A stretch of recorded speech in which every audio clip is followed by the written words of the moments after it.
Heim's Barbecue.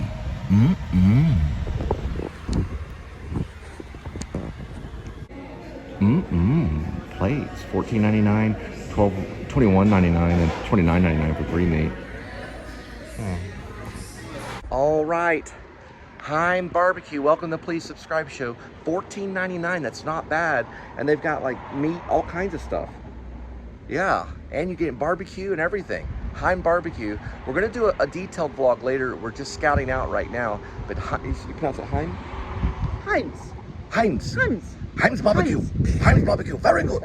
Very good barbecue. This thing's like nearly antique. In about 10 years, 2009 Pontiac G5. It's 15 years.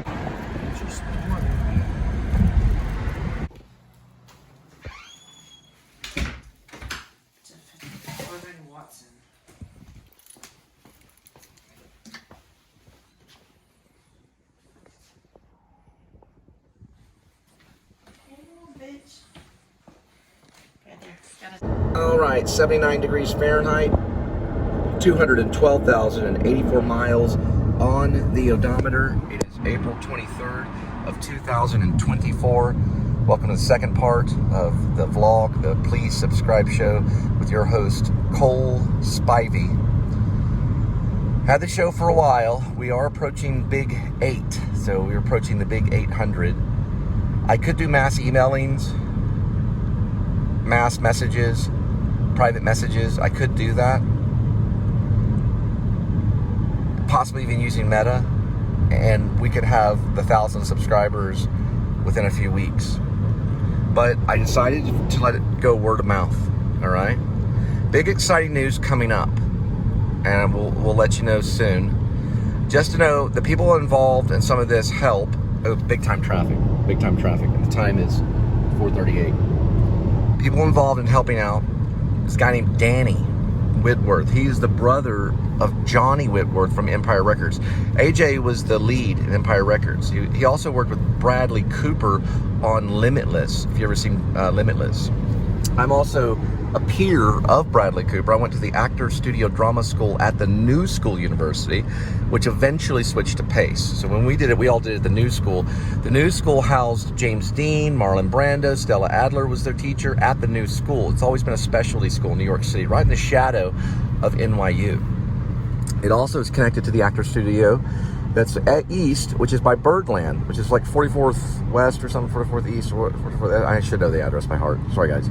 I'll look it up and let you know that later. But anyway, I'm a peer of Bradley Cooper, the guy that was in American Sniper. He also was nominated recently for Maestro.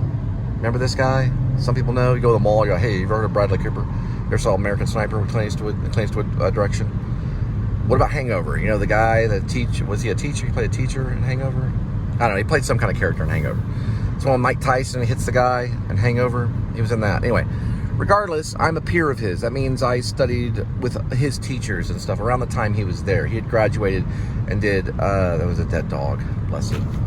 Did a Wet Hot Summer movie when we were like getting ready to start getting all the credits and stuff that we needed to get MFA. I left the school early because 9/11 happened, September 11th happened. I left in May after September 11th. So September 11th, 2001 was in September. I stayed October, November, December, January, February, March, April, and then May. So counting the September, and then we moved in August, about a year. Roughly about a year. About 10 months or so, 11 months in New York City. I did do a few plays, did off-Broadway stuff. I have been on, I guess, TV. I was on an episode of The X-Files called 3 Words. It was season 8, episode 16. I also was in The Majestic alongside Jim Carrey. I had a very, very small role. And I was also in Moonlight Mile, which I didn't put in my credit. That's with Dustin Hoffman and Jake Gyllenhaal. I was in even a smaller role in that one. But I did some background work, things like that in Hollywood. But I've done a lot of stage work all over. I've done stage work in Fort Worth, Dallas, all the way out to Denton. Worked in Denton, Texas. I've worked in Austin, Texas doing stage work. I've also done several different shows, well, a lot of shows in near Hollywood in Calabasas and Santa Ana, where I met Drake Dormus, who's a director. He's hadn't directed in a while. His big hit was Like Crazy with Anton Yelchin. I worked with him on stage. He was a director. He directed me. He was about the age of 17 and directed me at the age of 27. We're about 10 years apart. Pretty good director. He's really good. He's working his way up in Hollywood still. Who knows what he's doing now? I think he was supposed to be doing something called Aurora. We'll have to find out. I don't know what it's about. I have no idea what it's about. He's done sci-fi movies, all kinds of stuff. Worked with Drake. I know Drake's people. I know York, stuff like that. I was coached by Diane Salinger, who was in Pee-wee's Big Adventure. She played Simone. You know when Pee-wee's like, I must have lost my wallet, or whatever. And then he goes back into the kitchen, and the waitress is like, here, you can do the dishes and all that kind of stuff. That was Diane Salinger. She played Simone. It was a part where they're sitting in the dinosaur, and Pee-wee goes, well, what about your big butt, Simone? Because he's talking about the big butt you have in life, like butt, you know. Anyway, and then Andy overhears, he has the log in his hands, like, Andy! Well, that was all Simone. She's like, Andy, no! Anyway. Okay, so still kind of developing a cat named Crook. I'm thinking of some weird plot twists and stuff like that. I've got some ideas on who can help. No age limits on any of the characters. Just they're mostly pretty much young adult to older. So Bird is the one I was looking for because I wanted to play Hopper Head, but I could easily play Bird. Bird's like a YouTube sensation. His phone has a tracker on it, inside of it. On the outside is an independent tracker known as a receiver. And he has a transponder in case he loses it. And because they know how to, this circle of thieves, which is what Cat Named Crook is about, they know how to turn the phone and then like make it work in their advantage where they can turn everything off where it can't be found. But he has a secret, small little tracking device in it so he can follow it. And he follows it back to their circle of thieves. It was originally called The Circle, but that's a title that's been a movie for a long time. I don't think there's been a movie with the name of Cat Named Crook. But anyway, Hopper Head, he refurbished his phone. He used to work for Cricket a long time ago, when Cricket was developing in 1999, around that time, when it was starting to do well, or when it was trying to do well. And he also spent some time in Georgia, and he's a big Gone with the Wind fan. But he also likes the movie Blue Velvet, this David Lynch thing. He makes fun of it sometimes. He's kind of this educated film buff guy. So anyway, he gets a hold of these like stolen phones from a guy named Rob the Runner, which is like a sprinter. Gonna do like slow-mo sprinter stuff. He's also nicknamed Carl Lewis. There's also a character named Kitty, and she's a mute, epileptic, speaks in tongues. So she's mute unless she starts speaking in tongues. She works with Hopper Head on refurbishing the phones. They work together. And then, of course, Bird, his phone gets lifted, so he follows it to their hut. And then that's where everything happens. The big plot twist is Rob the Runner gets hurt, goes to a church, asks for help, and then pulls Hopper Head back into the limelight of church. He was once kind of a strict religious guy that went south and started making like this side money kind of thing, this stash money kind of thing. So he goes back to the church, turns his life over back to the Lord. It has a Pureflix kind of thing. People I want to suck in. I've mentioned Jim Carrey. Now I saw an interview with Tom Hanks. It would be great if Tom Hanks went to work. A lot of people stay away from Pureflix kind of stuff. This is a faith-based kind of thing, like a Kendrick thing. I've met Kendrick's people. I haven't met Kendrick. I'm talking about Alex Kendrick from Flywheel. He also did War Room. They made a lot of money. I met his people. I met them at the airport and got to give them a ride home. They were really nice, and they prayed over me. So this might be something that God wants. Now, we're all going to do Mary Poppins Jr. here at Casa Manana, and they're doing Grease in June. So Grease is coming up. That'd be a good one. I wanted to see Once, and they came through the House of Tomorrow, which is Casa Manana. All right, 5015, 1.9.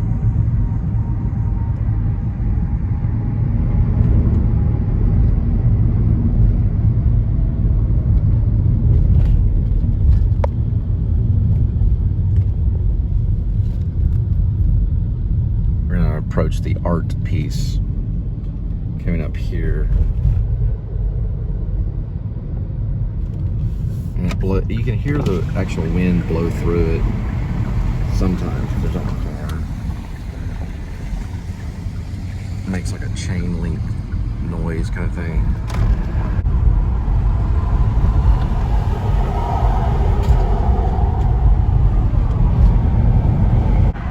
All right, Paradox Church. We love Jesus. We love Fort Worth.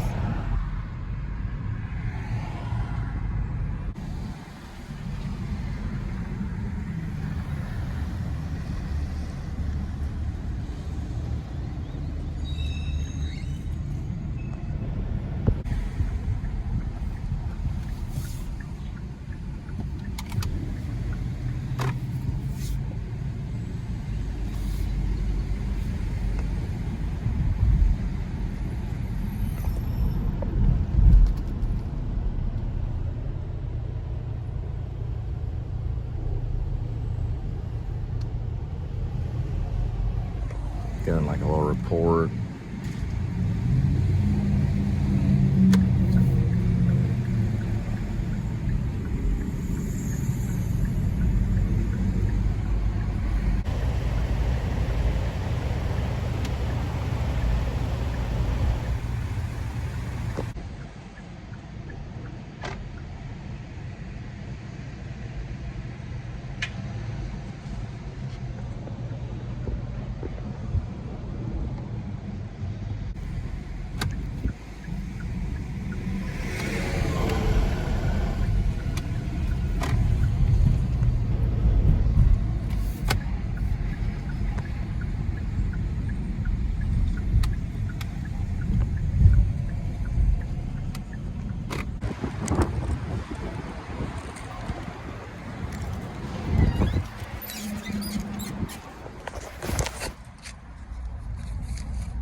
I noticed a lot of them don't tip at all. And I'm like, are they Mr. Pink? And the answer is, I don't know. I think maybe it's like, they have to go by the penny on everything because it's like it's a government kind of institution, which I really feel bad for this government because of the situation that's going on right now. I mean, after all, this is the first time in the American history since 1776 that we've ever attempted to lock up a president of the United States or an ex-president. I don't know about Biden, but I know that Hillary had gotten in some trouble. She wasn't a president because of email issues, but she certainly tried to be. Seems like probably the best presidents make lawyers, but Reagan did pretty good. He was an actor. I think she took my pen too. No, that's right. She had her own pen. Okay, never mind. Let me see. I have to fish it out. Oh, I know. I put it like, yeah, I have it right here. But Reagan was actually a pretty good president because, well, he went by the puppet policy. Congress is the one that's in control. And he knows that when he was on set as an actor, Ronald Reagan, he knew the director was in control. You know, the writer was in control. The other players were also there to help. And it was an ensemble thing. That's why he did so well as a president. If you look at the presidency, Ronald Reagan was one of our best. He did get shot, though. But a couple of the guys, they were Secret Service that hang out with them. They took the bullet for him. They found a way to do it. And Hinckley wasn't able to really get a good hit. But he was able to puncture his lung. And he did suffer for that for the rest of his, his remaining time. Ronald Reagan did. He did cough up some white foam and things like that. They did get him to the hospital. He did not know he was shot until he leaned over. He leaned over and began to cough. And they looked at him and they realized his nickname was Geronimo, I think. Something like that. Geronimo was a nickname. They said Geronimo's going in medical. So they get real weird at that point because the country can kind of shift. And they don't, like when JFK got shot, they fought over the body. The government had to steal away the body because Dallas was keeping it there. They wanted to investigate. They wanted to take over the investigation. That's almost priceless investigation, the body of John F. Kennedy. They fought over it, and then I think it was either the U.S. Marshals or it was something like that. that, stole away with it and brought it back to DC. And then that's when they had burial and all that kind of stuff. It was like one of the biggest things ever. This is TCJC's old area, kind of, but what they are is TCC. They were connected to TCJC. Now they're TCC, which is Tarrant County College. And if you're trying to be a lawyer or even an actor, which is practically almost the same thing, the only difference is the lawyer can pass the bar and the actor can quote Shakespeare. But the lawyer should be able to quote Shakespeare too. So, could Ronald Reagan have acted as his own lawyer? With the proper assistance and help and a little bit of study and brush up, he had probably been a fantastic lawyer. But he was a B film actor. They still got to memorize though. Regardless, the bar is about memory. This is Tarrant County College. So it changed to an actual college, university kind of thing. All right?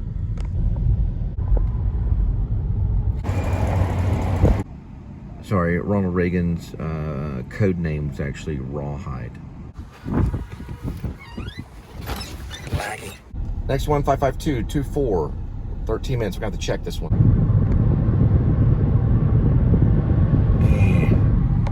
I downloaded the NTTA app. I always pay it immediately. What I do is I go to NTTA Tollmate, and then you don't even have to log in. You just go right for the zip cash. You hit zip cash and put the plate in. Then you just pay with whatever. Get it out of the way immediately. It's annoying. This is going to take me far too, it zipped me on it. They need flashing lights. Hey, listen, if I make presidency, flashing lights in front of the tollway. Like just big neon, annoying flashing lights. And then maybe a cutoff thing, That one kind of had one. They suck you into these tollways and just blah, blah, blah.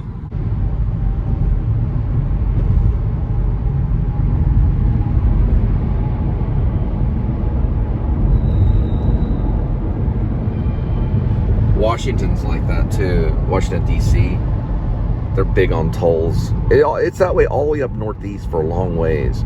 Now, back in the day, when I was leaving Maine in 2012-ish, actually, no, I'm sorry, I was arriving in 2012. When I was leaving Maine in 2013-ish, I had left, and there was a lot of tolls that you could actually pay at the toll booth. You could pay even with change, or even cash. Now, everything's mailed to you. Like, pay up. People don't even, their mailing address is like a private thing. More privacy. We'll figure it all. Apple will figure it all out. Apple will be big help.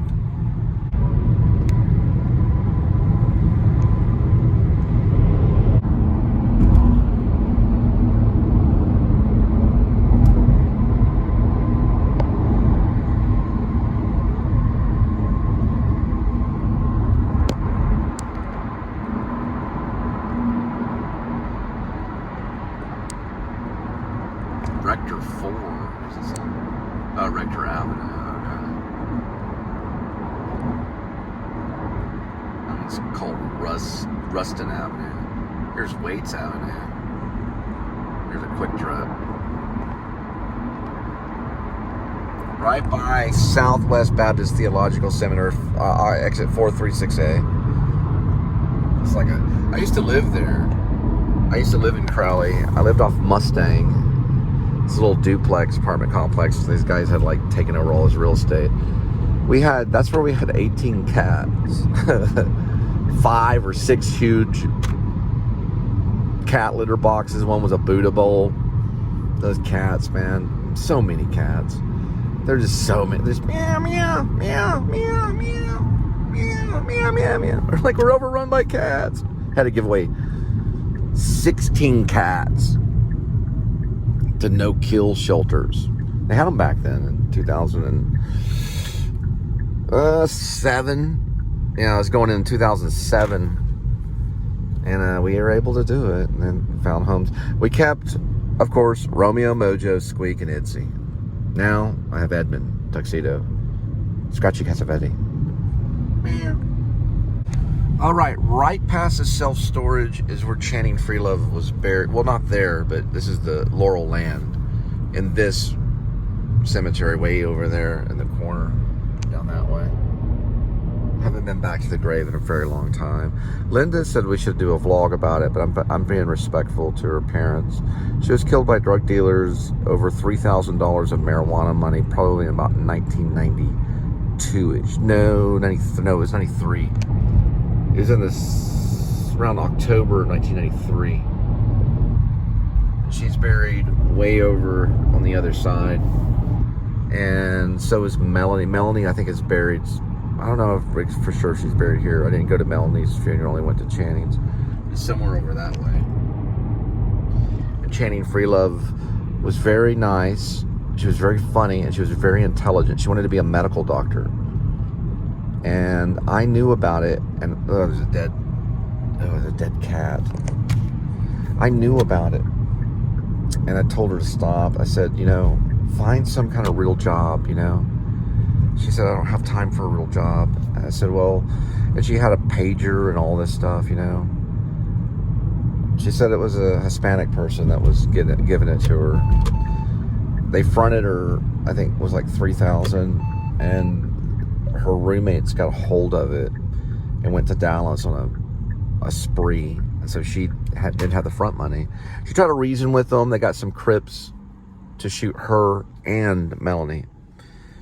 I was told she was shot in her car, but then I've heard other rumors on the underground she was taken somewhere. So I don't know which one was true.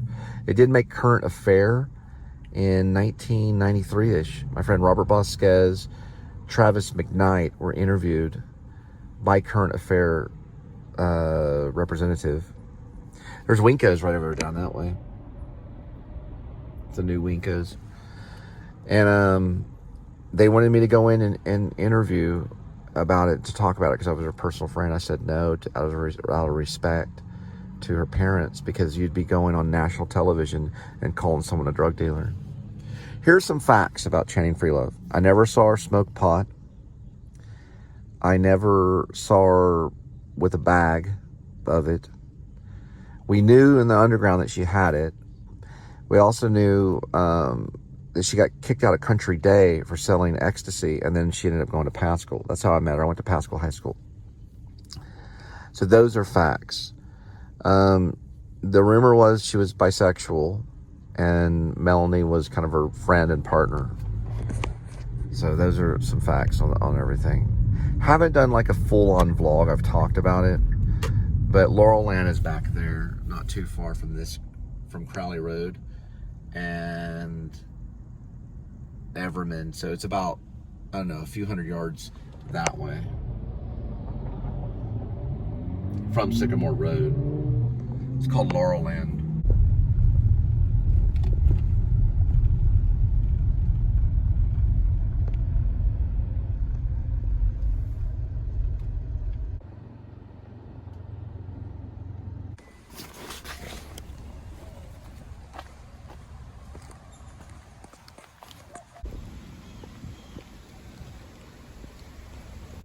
But adopting an animal is the way to go, because you want an animal that appreciates what you've done for them. You can go to certain sites or online and get an animal. I prefer cats, but it's the way to go on adoption for an animal. Here's one of the ones right here. Information is at Fort Worth, Texas gov/animals. You can at least help them and give them a home. There are non-kill shelters too. So, all right.